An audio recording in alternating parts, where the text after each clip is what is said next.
नमस्कार, स्वागत है आपका हमारे चैनल पर। एकनाथ शिंदे के विधानसभा में विश्वास मत साबित करने से बौखलाए एनसीपी प्रमुख शरद पवार। शरद पवार ने बौखलाहट में आकर कहा कि अगले 6 महीनों में गिर जाएगी एकनाथ शिंदे की सरकार। इतना ही नहीं बल्कि शरद पवार ने तो ये तक कह दिया है कि अगले 6 महीनों में महाराष्ट्र में मध्यावधि चुनाव होने की संभावनाएं हैं। शिंदे का समर्थन कर रहे कई विधायक मौजूदा व्यवस्था से खुश नहीं हैं। मंत्रियों को विभाग का बंटवारा होने के बाद असंतोष सामने आएगा और जो विधायक पार्टियों को छोड़कर गए हैं वो वापसी करेंगे पार्टी में। ये तमाम बातें की गई हैं एनसीपी प्रमुख शरद पवार की तरफ से। आपको बता दें कि आज जिस तरीके से बौखलाहट सामने आ रही है शरद पवार की, इसके बड़े कारण यही है कि जहां एक तरफ जो सरकार बनाई गई थी शरद पवार की तरफ से, जो कि 3 पार्टियां मिलकर चला रही थी और अभी तक नवाब मलिक और इसी के साथ साथ ही अनिल देशमुख, जो कि दोनों ही एनसीपी के नेता हैं,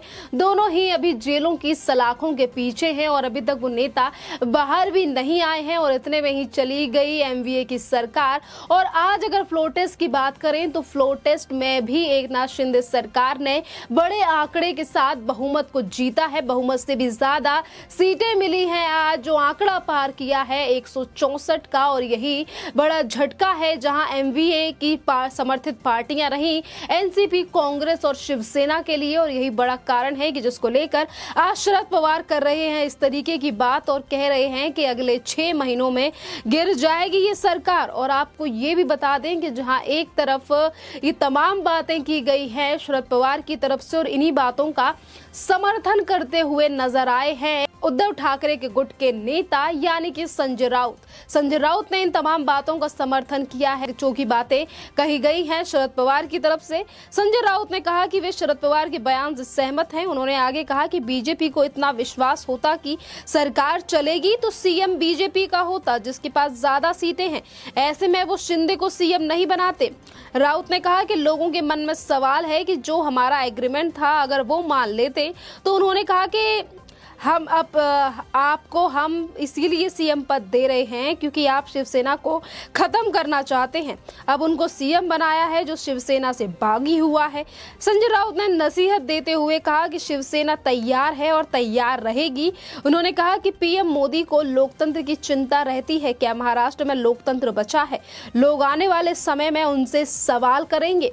तो जहां एक तरफ महाविकास अघाड़ी सरकार जो है वो उसका विघटन हो चुका है और जहां शरद पवार तमाम बातें कर रहे हैं, सरकार को गिराने की बात कह रहे हैं और ये कह रहे हैं सरकार गिर जाएगी, मध्यावधि के चुनाव आने वाले हैं महाराष्ट्र में, तो इसी के साथ अपने नेताओं को भी सलाह दी गई है, नसीहत दी गई है शरद पवार की तरफ से। और कहा गया है कि तमाम जो एनसीपी के नेता हैं वो अपने अपने गढ़ों में जाकर रहें, यानी कि अपनी जो स्थिति है उसे मजबूत करें, लोगों के बीच में जाएं। अब अगर ये तमाम कही गई हैं शरद पवार की तरफ से, इसी को लेकर अब लगातार सवाल उठ रहा है कि जब तक 2.5 साल तक सरकार शरद पवार की महाराष्ट्र में रही तब तो इन तमाम चीजों पर ध्यान नहीं दिया गया कि कैसे महाराष्ट्र में रहने वाले जो लोग हैं वो किस तरीके से रह रहे हैं और उनकी क्या समस्याएं हैं, और कभी इस तरीके के निर्देश नहीं दिए गए एनसीपी के तमाम नेताओं को। आज अगर सत्ता हाथ से चली गई है तो शरद पवार का कहना है कि उनके तमाम जो एनसीपी के नेता हैं वो अपने अपने गढ़ों में जाकर रहें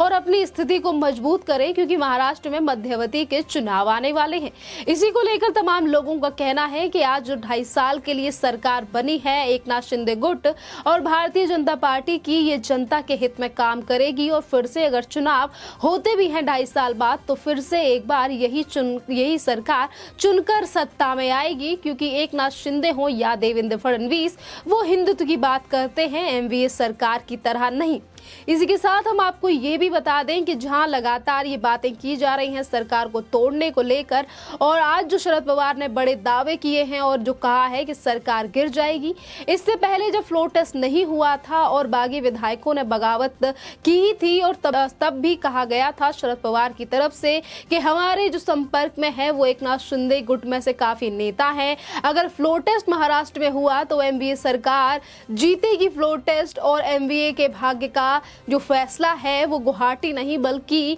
महाराष्ट्र में होगा। और आज अगर महाराष्ट्र विधानसभा में फैसला हो चुका है, पहले ही उद्धव ठाकरे अपने सीएम पद से इस्तीफा दे चुके हैं और वहीं जो तमाम जो सरकार थी वो गिर चुकी है और इसी को लेकर जो बड़ी बातें की जा रही हैं, इसको लेकर भी तमाम रिस्पॉन्स सामने आ रहे हैं। इसी के साथ हम एकनाथ शिंदे को लेकर भी आपको बता दें कि जब एक इंटरव्यू के दौरान इन तमाम बातों को लेकर पूछा गया है एकनाथ शिंदे से, तो एकनाथ शिंदे ने कहा है जिस तरीके से हिंदूवादी विचारधारा से हट गए थे उद्धव ठाकरे और इन तमाम चीजों को लेकर हमने ये बगावत की है और शिवसेना के अस्तित्व को बचाने को ही हम आए हैं बीजेपी के साथ। और वही अमरावती में हुई घटना को लेकर भी उन्होंने जिक्र किया है और उन्होंने कहा है कि हम उस परिवार के साथ हैं और हम उस परिवार के साथ खड़े हैं जो कि पीड़ित है। अभी से हिंदुत्व की नीति पर चलने की बात कह दी गई है एकनाथ शिंदे की तरफ से। और वहीं दूसरी तरफ बौखलाहट सामने आ रही है तमाम नेताओं की, जहां एक तरफ सरकार गिरने की बात शरद पवार की तरफ से की गई है, तो इससे कुछ दिन पहले इन चीजों का भी जिक्र किया गया था शरद पवार की तरफ से और उन्होंने कहा था कि अभी तक 2.5 साल तक क्यों नहीं याद आया था एकनाथ शिंदे को हिंदुत्व आखिरकार क्या वजह रही है इसके पीछे बगावत करने की। और इसी के साथ एकनाथ शिंदे की बातों पर गौर डालें या फिर जो तमाम विधायक आज एकनाथ शिंदे के गुट में मिलकर सरकार में है, उनका भी यही कहना था कि हम इतने दिनों से देख रहे थे कि किस तरीके से शिवसेना को नुकसान पहुंच रहा था इस सरकार में होने के बावजूद, और एनसीपी शिवसेना को दबाकर उभरने का प्रयास कर रही थी, लगातार मजबूत होती नजर आ रही थी और यही बड़ा कारण है कि हार थक कर हमने बगावत की है। यहीं पर अगर उद्धव ठाकरे की बात करें तो उद्धव ठाकरे से जैसे 2/3 जो विधायक हैं वो अलग हो चुके हैं एकनाथ शिंदे के गुट में, शिवसेना के 40 से ज्यादा विधायक हैं, तो वहीं दूसरी तरफ उद्धव ठाकरे के पास सिर्फ चुनिंदा विधायक रह गए हैं जिसमें उनके बेटे भी आते हैं और साथ ही संजय राउत का भी नाम अभी उद्धव ठाकरे के गुट में ही है। और इसी को लेकर लगातार ये खबरें सामने आ रही हैं और कहा जा रहा है कि जब मंत्रालयों का बंटवारा होगा तो सरकार गिर सकती है, असंतोष नजर आएगा। पर ऐसी चीजें अभी देखने में सामने नहीं आ रही हैं क्योंकि एकनाथ शिंदे के गुट के जो तमाम नेता हैं वो इस बात से बेहद खुश हैं कि एकनाथ शिंदे को बनाया गया है मुख्यमंत्री और एक ऐसा शिव सैनिक जो कि बाला साहब ठाकरे की नीतियों पर चलकर आगे बढ़े और 40 साल तक वो उद्धव ठाकरे के साथ रहे और अब जाकर उन्होंने बगावत की है, तो उसके पीछे रहे हैं काफी ज्यादा मुख्य बड़े कारण और इसीलिए आज उन्होंने अपनी सरकार को बनाया है महाराष्ट्र में बीजेपी के साथ मिलकर। और वहीं एकनाथ शिंदे को अगर मुख्यमंत्री बनाया गया है, मुख्यमंत्री का पद दिया गया है, जहां उनके तमाम जो गुट के नेता हैं आज इस बात को लेकर खुश हैं, जो शिव सैनिक हैं वो खुश हैं, तो वही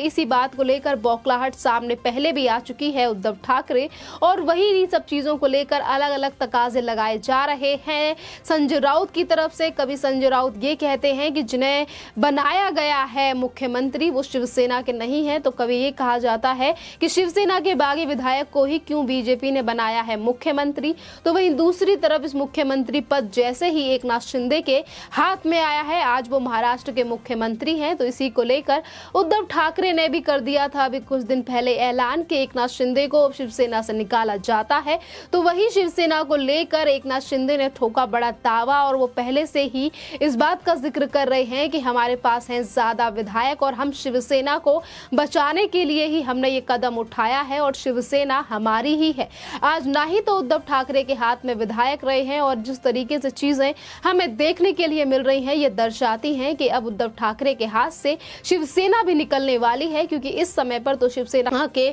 2 धड़े हो रखे हैं। एक जो गुट है वो एकनाथ शिंदे के साथ है, तो वहीं दूसरा बचा कुछ जो गुट के नेता हैं वो है उद्धव ठाकरे के साथ, यानी कि अब उद्धव ठाकरे की कुर्सी, सत्ता और शिवसेना भी उनके हाथ से जाती हुई दिखाई दे रही है। और यही बड़ा कारण है कि आज उद्धव ठाकरे और जो बचे कुछ शिव सैनिक उद्धव ठाकरे के पास हैं वो लगातार हर छोटे से छोटे मामले को लेकर कर रहे हैं सुप्रीम कोर्ट और बॉम्बे हाई कोर्ट का रुख। पर अब देखना अहम ये भी हो, जो भी याचिका लगाई गई है उद्धव ठाकरे गुट की तरफ से इस पूरे मामले पर 11 तारीख को सुप्रीम कोर्ट का क्या फैसला होगा। और इससे पहले हम आपको ये भी बता दें कि फ्लोर टेस्ट में आज जो जीत हुई है वो ऐतिहासिक मानी जा रही है और कहा जा रहा है कि हिंदुत्व की जीत है और हिंदुत्व की वजह से ही आज एकनाथ शिंदे बने हैं महाराष्ट्र के मुख्यमंत्री। और उसको लेकर जहां बयान सामने आया है देवेंद्र फडणवीस का और उन्होंने भी जिक्र किया है कि मैं वापस आया हूं और एकनाथ शिंदे को भी अपने साथ वापस लाया हूं और मैं उन लोगों से बदला नहीं लूंगा जिन लोगों ने मेरा मजाक उड़ाया है। तो वहीं इस पूरी सरकार को लेकर, जिसका आज